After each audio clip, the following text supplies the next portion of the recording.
안녕하십니까. 성공학 개론입니다. 오늘은 지난 시간에 약속한 대로 소상공인 시장진흥공단, 너무 길어서 소상공인으로 줄이겠습니다. 소상공인 정책자금에 대해서 알아보기로 하겠습니다.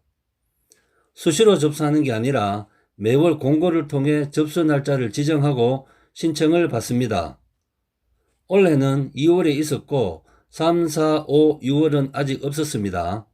아마도 코로나 자금 때문에 시간적 여유가 없는 것 같습니다. 먼저 사업의 목적은 1금융권, 은행 이용이 어려운 소상공인들에게 정책자금을 지원하여 경영의 안정을 도모하는 것이 목적입니다. 그럼 소상공인의 기준은 뭔지 알아보겠습니다. 1년 평균 상시 근로자를 기준으로 하는데 제조업, 건설업, 운수업, 광업은 10인 미만이고 그 외 업종은 5인 미만을 기준으로 하고 있습니다.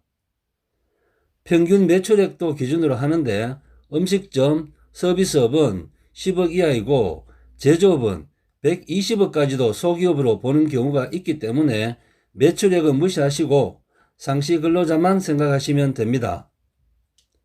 대출 방법으로는 간접대출과 직접대출이 있습니다.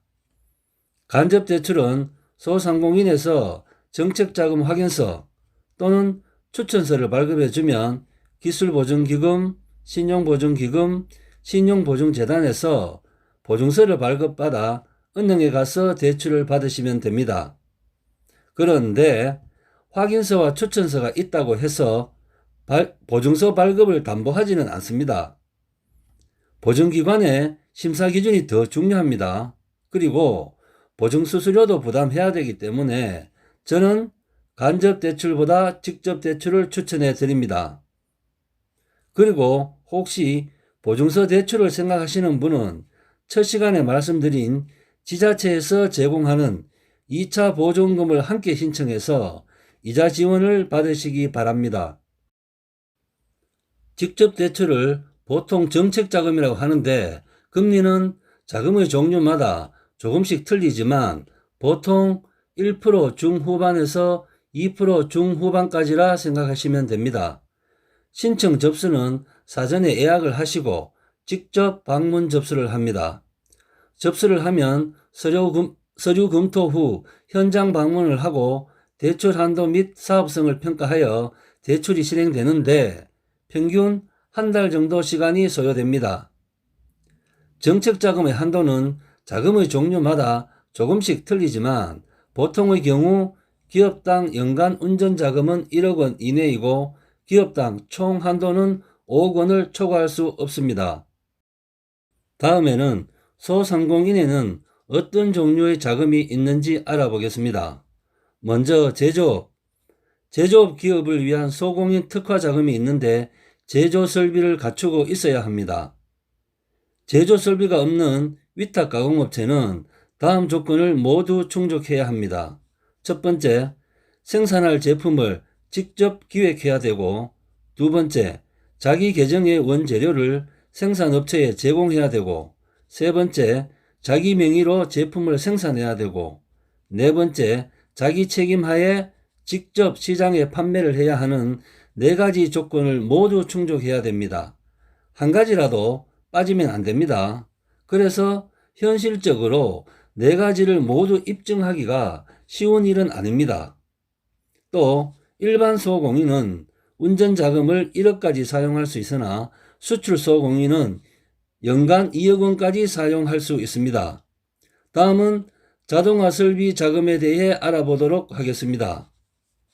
업력 3년 이상 소상인을 대상으로 사업 운영 전반의 과정에서 기계, 설비, 장치 등을 도입하여 사람을 대체하여 인건비를 절감할 수 있는 자동화 설비를 도입했거나 도입하고자 하는 소상인에게 최대 2억까지 지원해 주는 제도입니다.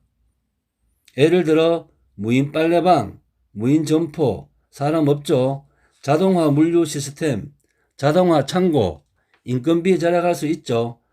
자동 김밥 말이 기계, 자동 초밥 제조기, 서빙 로봇 등이 포함됩니다. 다음은 제도전 특별자금에 대해 알아보겠습니다. 신용 등급이 나쁜 사람 중에서 사업성이 우수한 소상공인을 위한 제도입니다. 나이스 신용평가 등급 기준 7등급에서 10등급 중에서 사업성을 평가하고 특별심사위원회에 심의를 거쳐 지원해주는 제도입니다. 다른 자금과 달리 금리는 4% 고정금리인데 조금 높다고 볼 수 있습니다. 다음은 사회적 경제기업 전용자금에 대해서 알아보겠습니다. 협동조합, 사회적 기업, 마을기업, 자활기업에서 필요로 하는 운전자금과 시설자금을 지원해주는 제도입니다.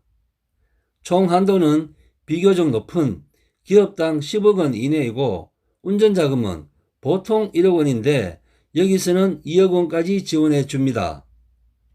임차 소상공인 전용자금에 대해서 알아보겠습니다. 임차 보증금을 돌려받지 못해서 어려움을 겪는 소상공인을 위한 제도입니다. 계약 기간이 끝나기 전에 사업장을 이전하면 보증금을 못 받을 수도 있습니다.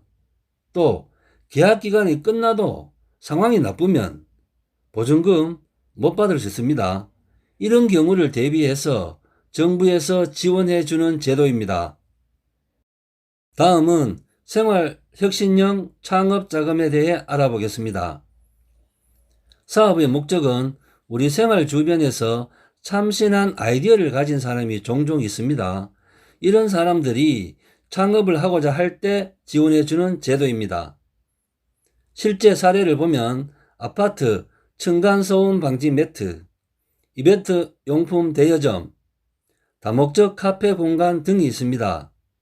일반 분야, 재기 분야 각각 500명 이내, 신청 접수는 10월 31일까지 아직 시간이 남아 있습니다. 수시 접수, 선착순 지원입니다. 단 재기 분야는 재창업 패키지 수료증이 있어야 합니다. 다음은 추진 절차에 대해 알아보겠습니다. 아이디어 톡톡 홈페이지에 신청 접수를 하면 평가, 선정을 하고 전문기관에서 사업계획서를 작성하고 창업 멘토링을 거쳐 최대 2천만 원까지 성공불 연계자금으로 지원해 줍니다. 또 사후 관리를 받게 되는데 창업 후 사업 진행에 도움이 되는 교육과 컨설팅을 진행합니다. 그리고 3년이 지나면 성공이냐 실패냐를 판정하고 판정 결과에 따라 채권을 회수하게 됩니다. 성공 시에는 대출금을 상환해야 되고 정책자금을 추가로 지원받을 수도 있고 향후 정부 지원 사업의 우대를 받게 됩니다. 성실하게 경영했는데 실패했다. 전액 면제해 줍니다. 정상적인 창업을 하고 정상적인 영업을 한 경우가 해당이 됩니다.